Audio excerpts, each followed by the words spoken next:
जी अस्सलाम वालेकुम स्टूडेंट्स। मैं हूं मोहम्मद अब्बास और हम सीखेंगे मैथ।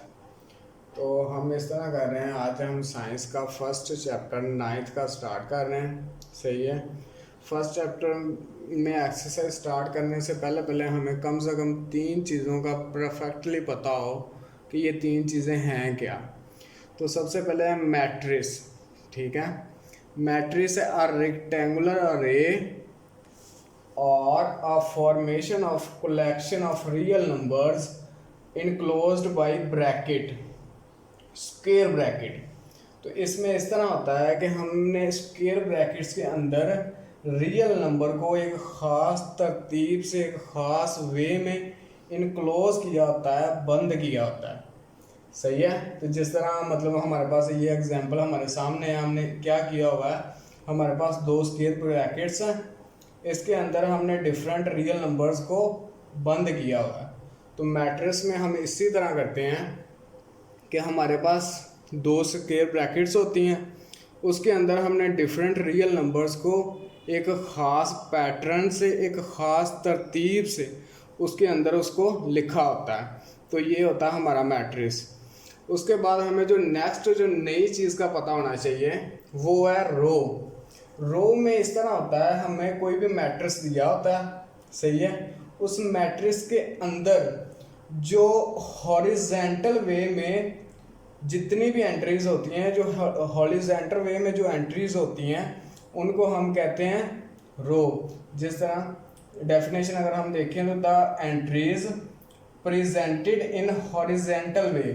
हॉरिजेंटल वे में अगर हम देखेंगे तो ये और ये हमारी रो वन है, ये हमारी रो टू है। तो अगर हम इस मैट्रिक्स के अंदर के देखें तो R1 हमारी पहली रो है। सही है। R2 हमारी दूसरी रो है। Next one is column. Column होते हैं वर्टिकल एंट्रीज, मतलब the entries presented in vertical way are called column. तो हमने सेम एग्जांपल लिया है। सेम एग्जांपल में अगर हम देखेंगे तो ये पहला कॉलम, ये दूसरा कॉलम, ये तीसरा कॉलम। मतलब सेम एग्जांपल में हमारे पास तीन कॉलम्स हैं। अगर हम इन दोनों का कंपैरिजन करें तो सेम हमारे पास इधर भी एग्जांपल यही है और ये है। तो इधर हमारे पास एक रो है, पहली रो, दूसरी रो। इसी एग्जांपल में हमारे पास दो रोज हैं और तीन कॉलम्स हैं। कॉलम्स को हमने ऊपर से नीचे देखना है। जब ऊपर से नीचे देखेंगे तो ये पहला कॉलम, ये दूसरा कॉलम और ये तीसरा कॉलम। इसके बाद हम अपनी एक्सरसाइज स्टार्ट कर सकते हैं अगर हमें इन तीन चीज़ों का एग्जैक्टली और परफेक्टली पता हो। जी नेक्स्ट हमारे पास है 1.1। 1.1 में हमने सबसे पहला जो क्वेश्चन है उसमें हमने फाइंड करना ऑर्डर।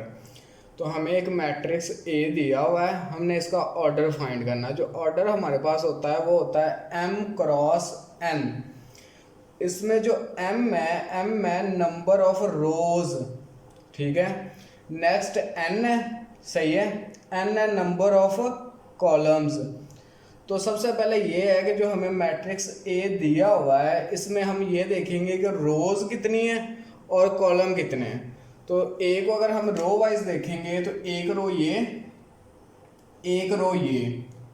R1, ये R2।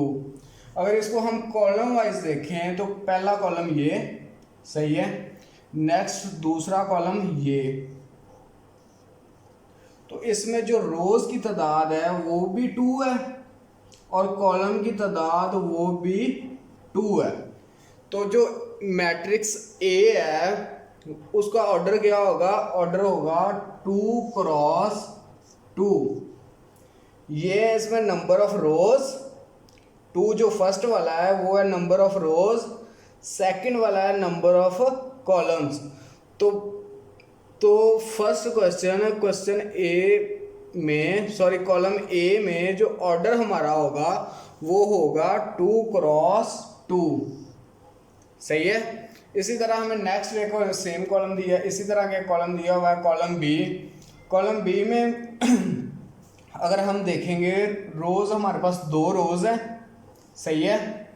2 रोज़ के बाद 2 ही इसमें कॉलम है, तो इसका मैट्रिक्स, इसका भी सॉरी ऑर्डर सेम ही बनेगा, मतलब 2 cross 2, first number of rows, second is number of columns, third one is C. C में अब थोड़ा सा डिफरेंट है। डिफरेंट ये है कि अगर हम इसको रो वाइज देखें तो इसमें सिर्फ एक ही रो है, सही है, एक ही इसमें रो है, क्रॉस। नेक्स्ट हमारे पास है नंबर ऑफ कॉलम्स।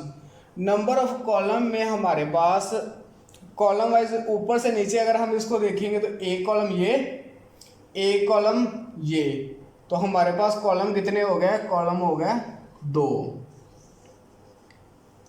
इसके बाद नेक्स्ट जब हम डी को देखेंगे तो डी को जब रो वाइज देखेंगे तो रो वाइज इस तरह है कि 1 रो, 2 रो, 3 रो, और कॉलम वाइज जब हम देखेंगे तो कॉलम इसमें एक ही है, रो 3 है इसमें और कॉलम 1 है।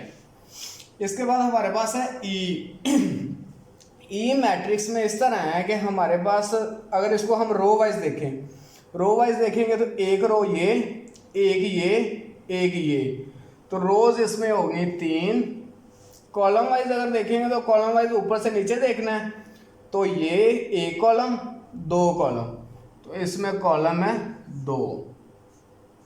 नेक्स्ट हमारे पास है एफ। एफ में हमारे पास एक ही एंट्री दी हुई है और वो एंट्री है 2। उस एंट्री को अगर हम रो वाइज देखें तो एक ही नज़र आएगा, कॉलम वाइज देखें तो फिर भी एक ही नज़र आएगा, तो ये रो भी इसमें एक ही है और कॉलम भी इसमें एक ही है, रो भी एक ही है और कॉलम भी एक ही है।